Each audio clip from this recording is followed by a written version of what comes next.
Well, Sydney, you are a tough act to follow. I don't know if I can do this. Well, thank you very much, Provost Copper and Chancellor Telfer. I'm honored to be here today. And I want to thank all of you, the faculty, the staff, the students, and parents who make this university so incredible. The University of Wisconsin class of 2013, you know I got to do this. All right. Perfect. That is going on my Facebook page. And seriously, that is worth sharing. Am I right? You never are going to look happier or more hopeful. There will never be a happier or more hopeful photo on Facebook than those two. You guys look great, and you've graduated. You've got to give yourself a round of applause.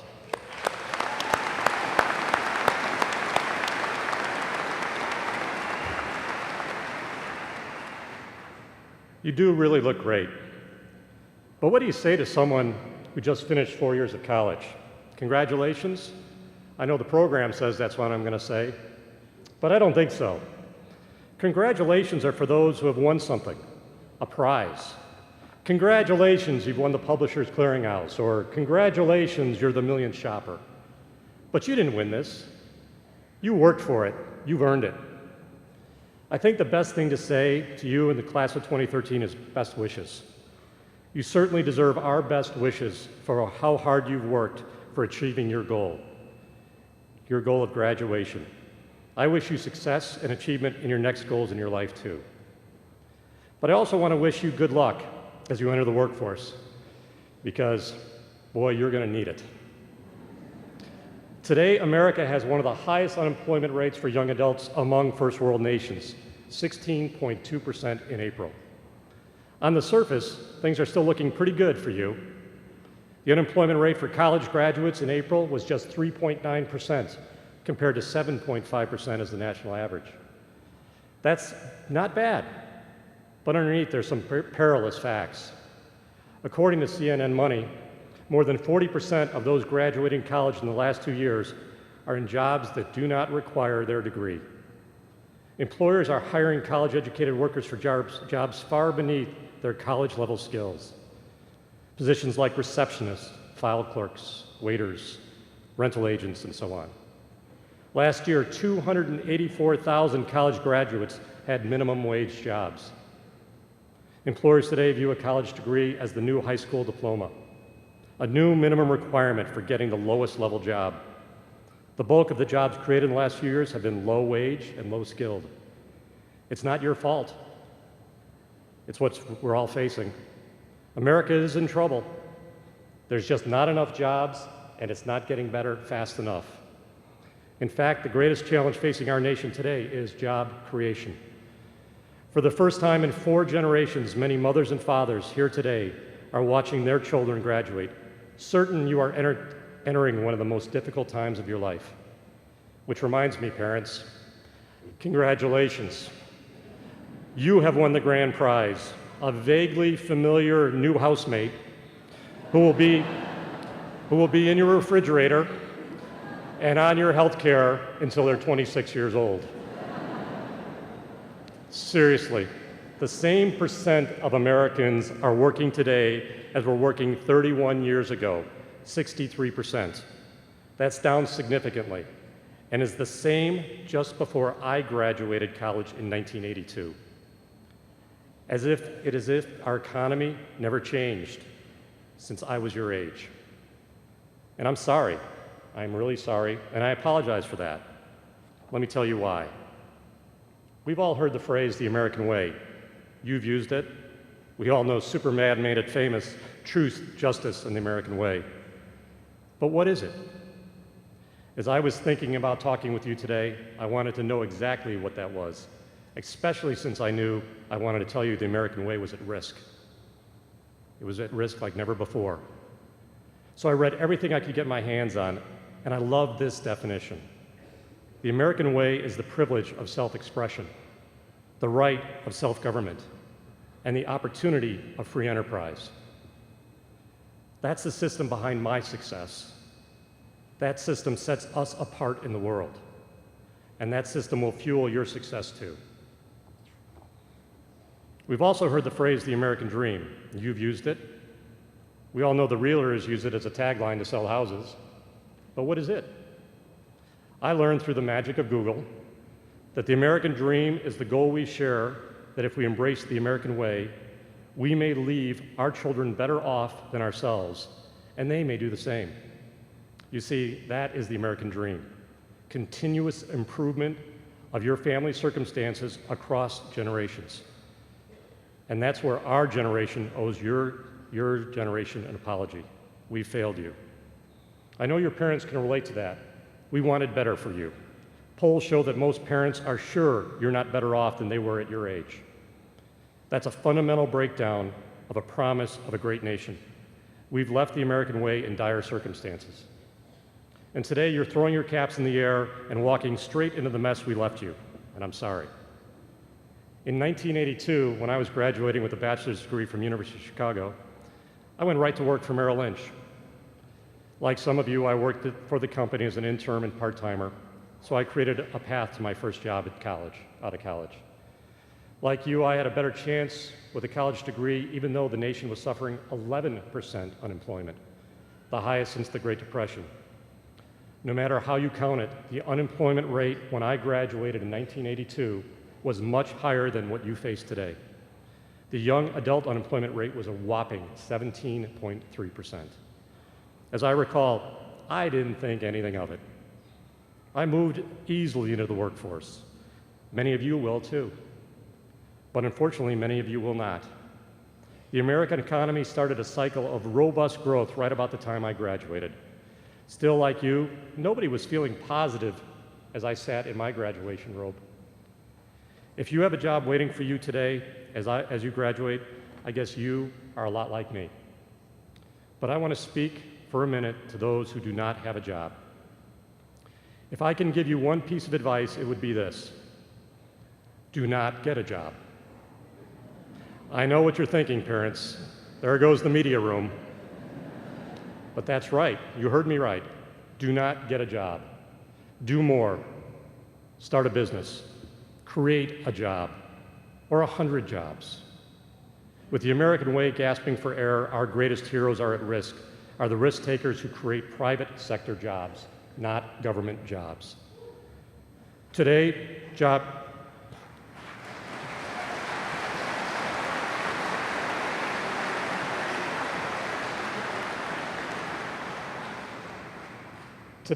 creation is as vital as building railroads were in 1860 or the war effort in 1941. The need of job creators today is more important than John F. Kennedy's 1961 call to land a man on the moon. In fact, there's a lesson for us in early aviation history. It's the story of Samuel Langley. In the 20th century, America was in a race with Germans, British, French to invent an airplane. The winner would gain a huge military and economic advantage. Washington bet big on Samuel Langley, the head of the government Smithsonian Institute, and an accomplished scientist and scholar. Known in those days as one of the nation's largest brains, Langley received the modern-day equivalent of millions of taxpayer dollars to invent an airplane. He catapulted a few unmanned aircraft some distance, and he named his invention with all the false modesty only a bureaucrat with buckets of taxpayer money could muster, the Great Aerodrome. On October 7th, 1903, crowds lined up. The media showed up in full force to watch Langley's aircraft being launched from a catapult on a houseboat in the Potomac River. After much fanfare, the not-so-great aerodrome was launched and promptly plunged into the river. It fell like a ton of mortar, one reporter wrote. 2 months later, Langley tried it again. The airplane got caught up in the launching mechanism and was in the water again.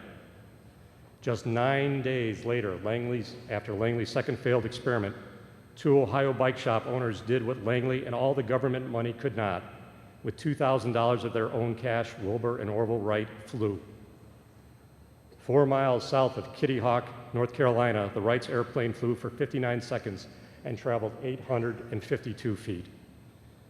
They ushered in an era of modern aviation and lit imaginations that landed us on the moon. As Midwesterners, they chose a modest name for such a momentous invention. They called it simply Flyer. Orville Wright who outlived his brother Wilbur, went on to advance their invention and created an $11 billion industry. As I stand before you, more than 500,000 Americans work in aviation. Aviation has also always been a passion of mine. I've been amazed how the Wright brothers' success was defined in such a short distance. Flyer traveled only 852 feet in the air and changed the world forever. The Wrights' fundamental breakthrough? 3-axis control, which helped the pilots steer the aircraft effectively and maintain equilibrium. You see, as bicycle repairmen, the Wrights knew that the balance required to keep an airplane aloft could be learned, just like riding a bike. Langley clearly missed that important lesson as a government bureaucrat. Maybe there were no bike paths in the nation capital, but who knew? Orville Wright inspired me to invest in Morgan Aircraft, an aviation company based right here in Wisconsin. We set up to build a revolutionary fixed-wing aircraft capable of vertical takeoff and landing. Our fundamental breakthrough? We drilled holes in the wings and put rotors in the wings. For years, many people believed holes in the wings would be disastrous. We were the only ones crazy enough to try it. But who knew, right? For years, the Smithsonian Institute falsely credited Samuel Langley with inventing the airplane. It wasn't until 1940 that the record was corrected. Langley died in obscurity, a broken and disappointed man. Quite the opposite, Orville Wright lived a long and prosperous life. 40 years after his historic flight on April 19, 1944, a new Lockheed Constellation broke records flying from Burbank, California to Washington, D.C. in just under 7 hours. On the return trip, the aircraft stopped at Wright Field near Dayton, Ohio, to give Orville Wright his last airplane ride. Some say he even briefly handled the controls, but even more interestingly, the Constellation was piloted by Howard Hughes. In modern English, that's Bill Gates, or better yet, Mark Zuckerberg. Orville Wright lived in a horse and buggy age, changed it completely for $2,000, and lived to see the dawn of supersonic flight. On that last airplane ride, with Howard Hughes, he smiled and said, "The wingspan of Constellation was longer than his first hop on Flyer." My advice to you, to those of you about to enter the job market, is do not get a job. Don't be Samuel Langley, be Orville Wright and create a job. Sometimes it's as simple as riding a bike, or drilling holes in your wings, or that crazy idea you and your roommates talked about at Pumpers and Mitchell's.